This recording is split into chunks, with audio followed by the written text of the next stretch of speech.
أيها الإخوة، أولا أوصيكم وأوصي نفسي بتقوى الله عز وجل، ولقد فاز المتقون. يقول الحق مولى سبحانه وتعالى في محكم كتاب العزيز بعد أعوذ بالله من الشيطان الرجيم، بسم الله الرحمن الرحيم.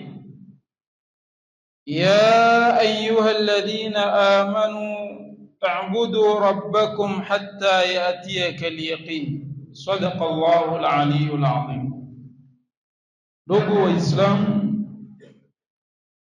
baada ya kumhimidi Allah subhanahu wa ta'ala na kumtakia rehma na maghfira kipenzi wa daraja bwana mtume Muhammadin sallallahu alayhi wa alihi wasallam, tumemaliza ibada kubwa ambayo kwamba ilikuwa katika mwezi uliopita, nao ni mwezi mtukufu wa Ramadhani. Na katika ibada ile ilikuwa swala zima ni la funga, mbali ya kuwa ilikuwa kuna ibada tofauti mbali ya kufunga zimekokotezwa mbele ya Allah subhanahu wa ta'ala, zikiwekwa katika salatu nafila, swala za sunna mbalimbali. Vile vile kulikuwa masala ya kutoa sadaqa kwa wahitaji. Vile vile ilikuwa kusoma kitabu cha Qur'an ambacho kwamba unzila fihi al-Qur'an hudan lin-nas wa bayyinatin min al-huda wal-furqan. Na pia ilikuwa ni katika ibada ambazo kwamba kusikiliza mauidha au darsa mbalimbali zinazohamasisha juu ya nafsi ya mwanadamu. Lakini mbali ya yote ibada hizo, ibada kubwa ambayo kwamba ilikuwa inatukia katika mwezi ule ni ibada ya saumu, ya kufunga mwanadamu. Lakini tumemaliza ibada ile, ni yapi ambayo kwamba tulioyavuna? Ni jaza ipi tuliopewa? Au ni certificate gani umeipata katika chuo kile cha Ramadhani? Kwa sababu ukiingia katika mtihani, mwisho wa kwisha inatekana result, na yale matokeo ima uwe umefeli au umefaulu, hakuna la tatu. Ima kwa lugha nyingine shakiran wa ima kafura. Sasa katika sisi ambao kwamba tulobahatika juu ya wale wingi Mwenyezi Mungu Subhanahu wa Ta'ala alotupa fursa ya kufunga mwezi mtukufu wa Ramadhan na tukamaliza kwa siha na afya, je, malipo yetu ni yapi? Bali al-insanu ala nafsihi basira. Wakati tukifanya mtihani huko shule, tunaweza kumgundua namba 1 hadi namba mwisho kwa matokeo ya kumwona. Lakini katika ibada ya funga hatuwezi kumjua ni nani ambaye kwamba ametakabaliwa saumu yake zaidi ya mwingine. Ndio pale bwana mtume anaposema kwa Mwenyezi Mungu anasema kuwa as-sawmu li wa ana ajzi bi. Yani saumu ni ya Mwenyezi Mungu. Yani ibada ya funga haiko katika jaza ya mtu anayejua utapata malipo yapi na vipi, isipokuwa ni Mwenyezi Mungu Subhanahu wa Ta'ala, ambaye kwamba yeye ndiyo atakuwa ni mwenye kulipa kwa yote ambayo kwamba wewe umeyafanya wakati ulipomaliza katika ibada hii ya saumu. Saumu li, saumu ni yangu, wa ana ajzi bi, na mimi ndio nitakayelipa saumu hii. Sasa ikiwa uko katika wale watu waliofaulu, wewe ni useme alhamdulillah. Na kufaulu sio kwa saumu yako ilipakabaliwa, sio uliswali sana, sio ulitoa sadaka sana, hapana, ni madha baada Ramadhani. Je, ni lipi sasa baada ya Ramadhani? Hilo ndo swali la kujiuliza sasa. Wakati ukiendelea na ibada zile zile ulipokuwa katika Ramadhani, ukadumu nazo katika miezi mingine inayofuata, hao ndio wale waliofaulu sana. Kwa mfano, shuleni kuko na nidhamu, kuko na sheria, lakini sheria hizi zinakuwa baada ya miaka 4 au mitatu. Ukimaliza hapa, ukitoka nje, waruhusiwa kukeuka sheria za shimo la tewa. Kwa hivyo ni sheria za kipindi. Sasa ikiwa hapo umefunzwa tabia mzuri, unaweza kuziacha tabia hizo mzuri baada ya kumaliza hii shule, haina tatizo. Lakini ukiwa ndani ya shule, ni lazima uwe na tabia nzuri. Sheria haitoshi, ni lazima uweko wewe unakuwa karibu na Mwenyezi Mungu. Sheria ya shuleni, ukiwa mbali na Mwenyezi Mungu hautoweza kufikia malengo yako. Ni lazima uepuke maasi, kwa sababu nuru ya macho haipambani na maasi ya mwanadamu. Kwa hivyo utafeli katika mitihani yako. Sasa huyu mwanadamu ametoka mwaka wake wa kwanza hadi wa 4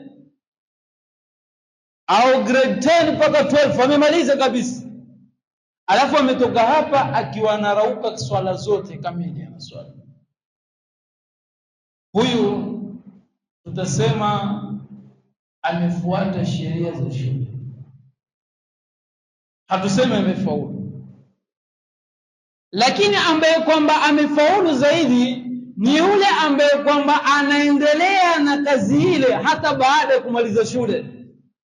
Yani ikiwa kuswali kwake ilikuwa narauka, hata shule ikimalizika bado anaendelea kufanya nini?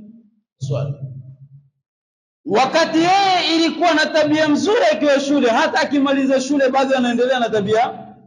Hii ndio mfano wa Ramadhani.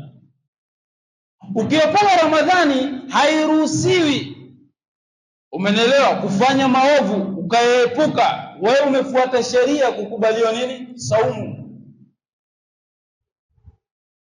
Hizo ndio rules za shule. Lakini baada ile ya Ramadhani au ndani ya Ramadhani ulikuwa ukiswali, ukifunga vizuri, ukikuwa usengeni wa uibi, na ikiisha Ramadhani ukarudi ulipokuwa, kuja kuwa katika wale watu waliopewa cheti cha kumaliza mwezi mtukufu wa Ramadhani wakiwa wamefaulu. Lakini ikamalizika Ramadhani na ukawa unaendelea na ibada zile, kuswali kwa wakati, kusikiliza maidha, kutoa sadaka, wallahi wewe ndio katika wale ambao kwamba ni la'allakum tattaqun. Lengo limetimia. Sasa bali insanu ala nafsihi basira, kila mwanadamu anajijua nafsi yake. Sasa jiangalie sasa, mimi niko katika group lipi? Niko katika wale ambao kwamba Ramadhani imemalizika na ibada zangu zimeisha, au niko katika wale ambao kwamba ibada ya Ramadhani ilipokuwa bado ndo nimepatia mazoezi ya kuendelea na maisha yangu yote? Huyu ndo alofaulu katika mwezi mtukufu wa Ramadhani. Sasa madha baada Ramadhani, swali linakuja, ndio mada yangu ya kimsingi ya kuwa lipi tena baada ya Ramadhani? Tufanyeje sasa? Tuwekwa katika stage ipi ya kufaidika katika yale mafunzo ya madrasa ya Ramadhani tulotoka nayo, au tuache mpaka mwaka mwingine ndio tuje tena tuingie? Na ikiwa unaacha katika yale ambayo kwamba Mwenyezi Mungu anayahitaji katika Ramadhani, ujue bado anahitaji katika maisha yako yote. Kama ni kuswali, ni lazima uswali kila siku hata kama si Ramadhani. Kama ilikuwa wewe unafunga ni ujizatiti kufunga Alhamisi na Jumatatu, ikiwa wewe ilikuwa unatoa sadaka ni utoe sadaka hata kama si Ramadhani, hapa ndio utakuwa ni katika wale wacha Mungu. Yuridu Allah an yazra fi qulubina zar'in ismuhu taqwa. Hapa ndio inakuwa sasa wa Mwenyezi Mungu ameweka katika moyo wako mti unaoitwa ucha Mungu. Lakini kila mtu hapa anajielewa, tunaona ibada zimerozorota zaidi, sivyo kama Ramadhani.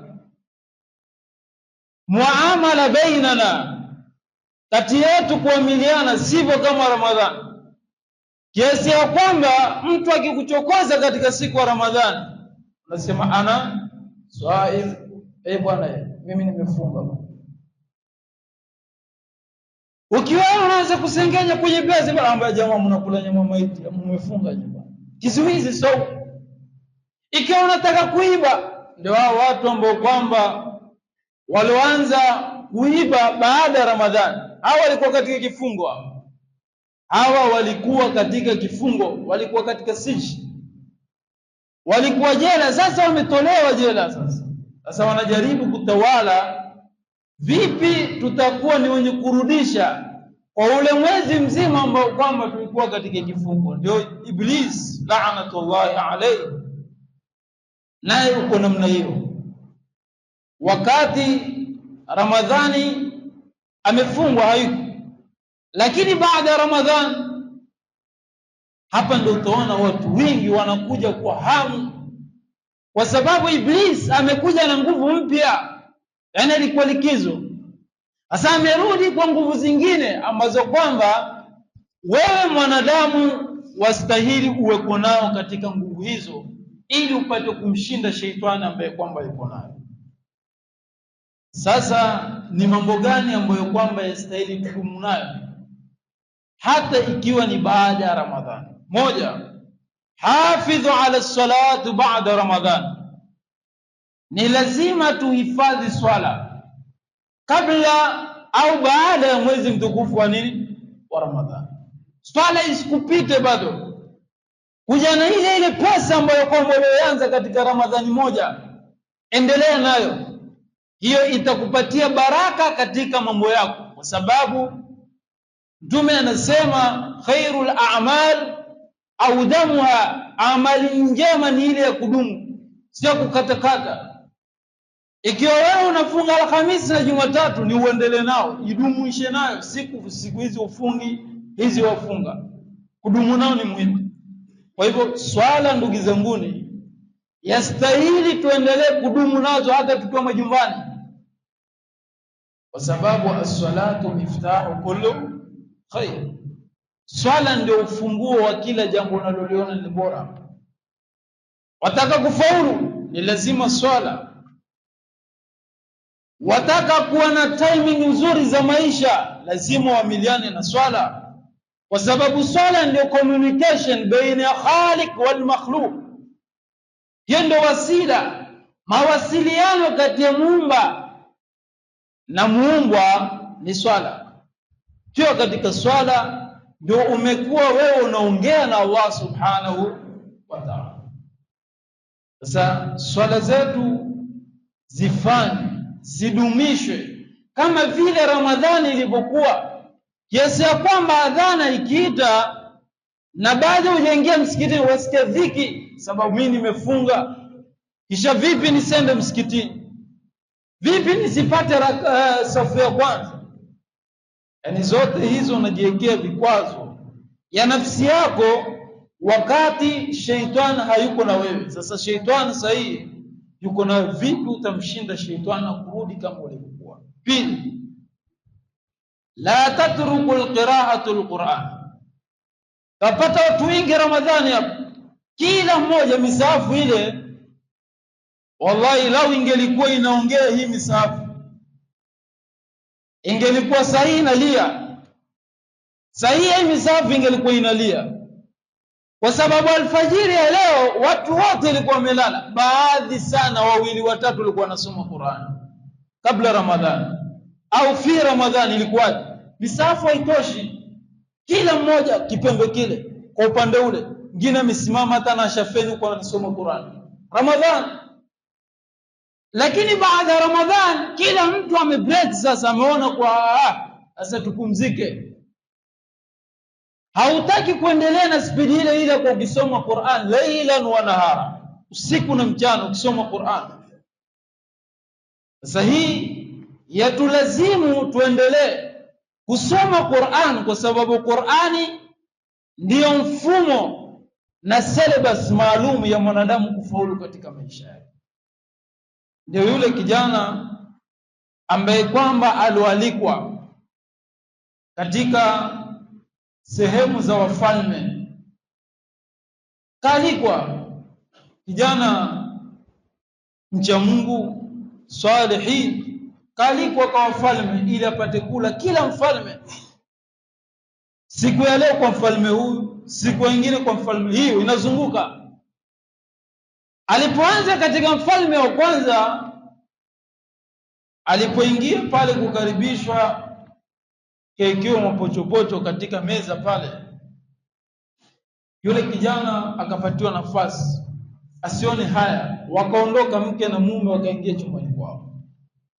Wakati yule kijana anakula, kwa katika ile meza kuna pesa ya thamani sana imebaki pale, haijulikani imesahauliwa au imewekwa nyumba mfalme.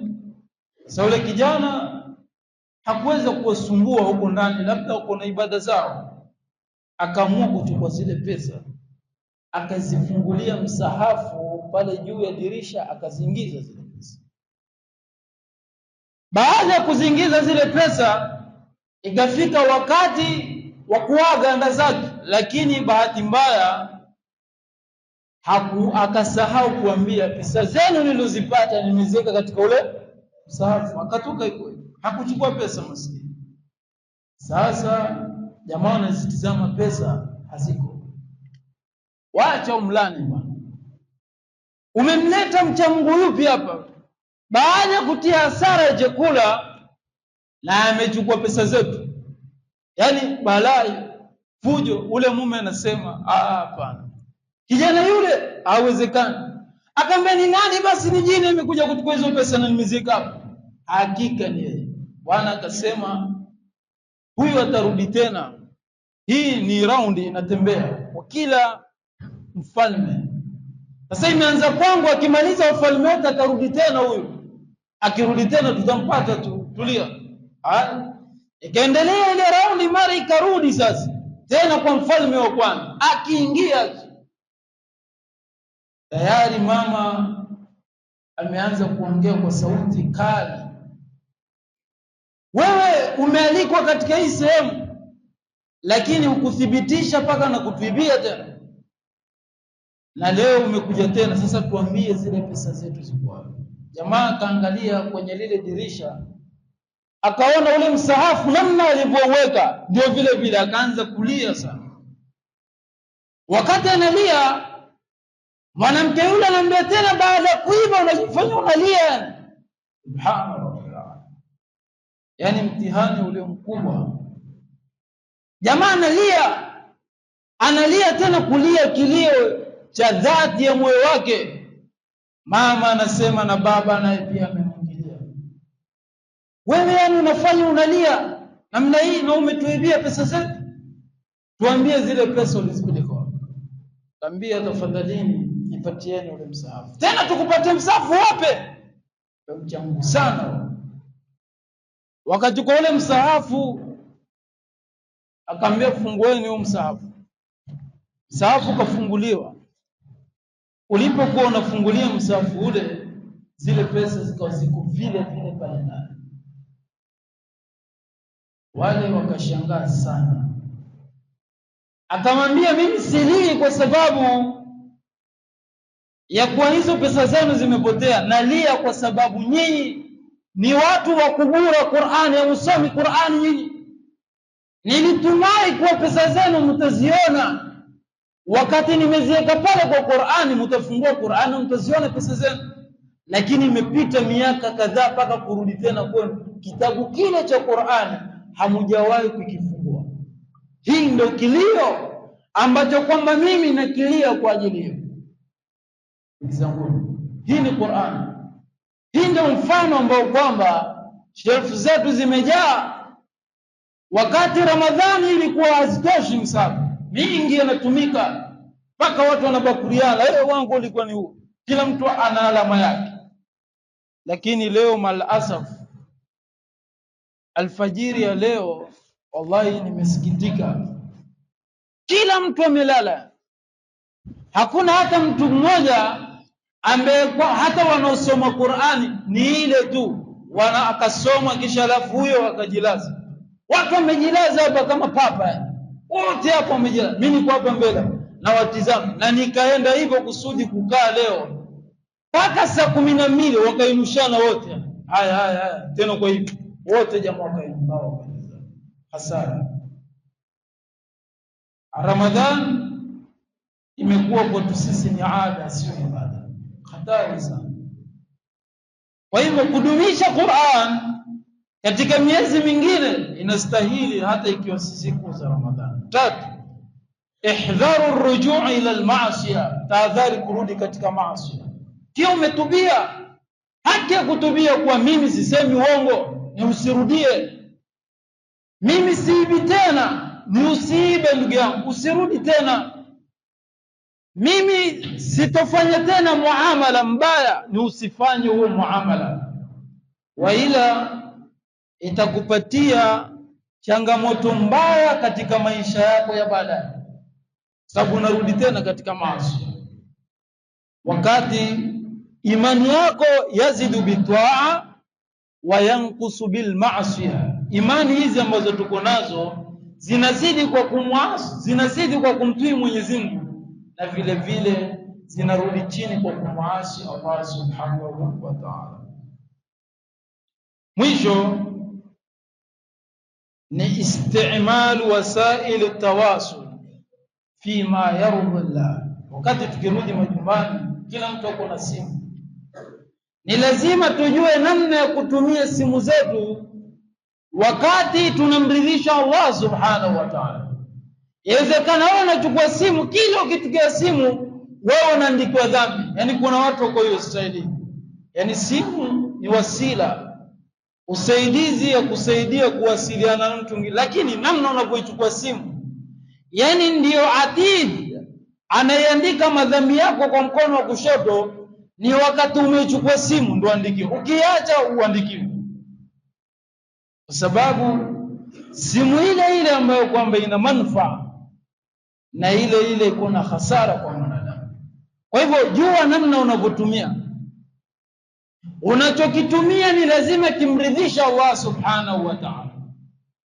Unachokitumia ni lazima kionekanike na Mwenyezi Mungu subhanahu wa ta'ala kuridhia, ili apate kukusamehe katika mambo ambayo kwamba unafanya, kwa sababu mikono yetu yataenda kueleza, yataenda kutoa ushahidi. Huyu ilikuwa akinifanya yapi? Huyu hakuwa akinitumia mikono yangu kivipi? Takuombea mbele ya Allah subhanahu wa ta'ala, ya Rabb, huyu mwanadamu ilikuwa kazi yake akinitumia mimi mikono yangu kwa kufanya batil katika hukumu. Mwadhibu ya Rabb. Mikono inaongea, macho pia vile vile yataongea, yataanza kusema ya Rabb, huyu ilikuwa kazi yake ni kuangalia tu haramu kwake ni halal na halal kwake ni haramu. Kwa hivyo tafadhali muadhibu. Ndio wale baadhi ya watu wakifufuliwa katika kaburi wanakuwa ama, vipofu. Wanauliza mbele ya Allah subhanahu wa ta'ala, kwa nini watufufua vipofu wakati tulikuwa na macho? Kuna watu watafufuliwa ndugu zanguni wakiwa wao ni vipofu, hawaoni mbele wala nyuma. Wataanza kumdadisi Allah subhanahu wa ta'ala, lima hashartani a'ma wakad kuntu basira. Vipi ya Rabb, mbona unanifufua mimi nikiwa kipofu wakati nilikuwa na macho? Wallahi hizi ni hasara ambazo kwamba sisi tunazichanga kistaili bila kuzijua wakati tunamwasi Allah subhanahu wa ta'ala. Ij'al laka ahdafan imaniyan ba'da Ramadhan, eka imani yako kuwa ndio lengo baada ya kutoka katika mwezi mtukufu wa Ramadhan. Ya ayyuhalladhina amanu kutiba alaykumus siyam, ilani ilikuwa ni katika wale waumini. Imani ya mwanadamu ndio ambaye kwamba inastahili kuwa ni lengo la kutoka katika mwezi mtukufu wa Ramadhan, kwa sababu ilani ilikuwa ni kwa wale wote ambao kwamba walioamini na sio Waislamu. Kwa hivyo ikiwa wewe ni muumini, endelea kudumisha imani yako ya kumwogopa Allah subhanahu wa ta'ala na hofu kwake, na kuchelea kufanya yale maovu ambayo kwamba sisi tunayo, haswatan wakati sasa tumekabiliwa kwenda katika likizo. Basi labda kuna nia ambazo kwamba tumeziweka, na utapata nia hizi zingine ni batil. Yani lau Allah subhanahu wa ta'ala anamhukumia mwanadamu kwa nia yake mbaya kumwandikia maovu, wallahi tungelikuwa na makontaina madhambi.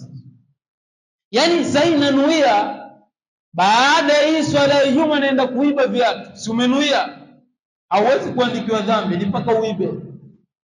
Lao ingelikuwa hii nia yangu kuweka ndio kuandikiwa dhambi, tungelikuwa na malori sisi ya makontaina madhambi.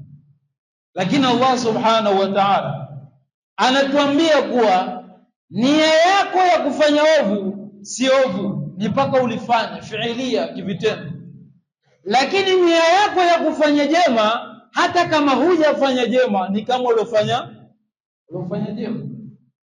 Hii ndio huruma ya Allah subhanahu wa ta'ala kwa waja wake. Wakati wewe unapanga sasa, ilikuwa ile sikupatiliza, lakini kuanzia Jumanne hiyo hata nitambua vizuri sana. Ilikuwa ile alimdanganya sio, lakini hii Jumanne ndo tapambana vizuri. Yani unaweka ikiwa ni visasi, ilikuwa ni maasi, yani unakuwa unajihami, tafikiri unaenda kwa mapambano.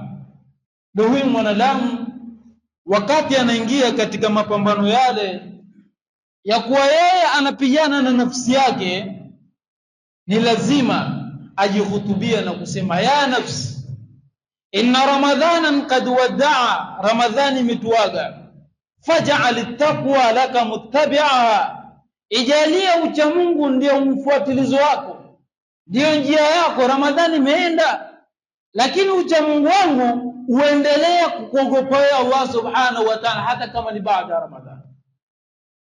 Taqillah haythu ma kunt, muogope Mwenyezi Mungu subhanahu wa ta'ala sehemu yoyote. Ikiwa wewe haumuoni Mwenyezi Mungu, wallahi Mwenyezi Mungu subhanahu wa ta'ala anakuona. La taj'al at-ta'a musiman, shairi anasema usijalie kumtii Mwenyezi Mungu kwa msimu. Kad yanqadhi, msimu huo unaweza kumalizika kama Ramadhani ilivyoenda.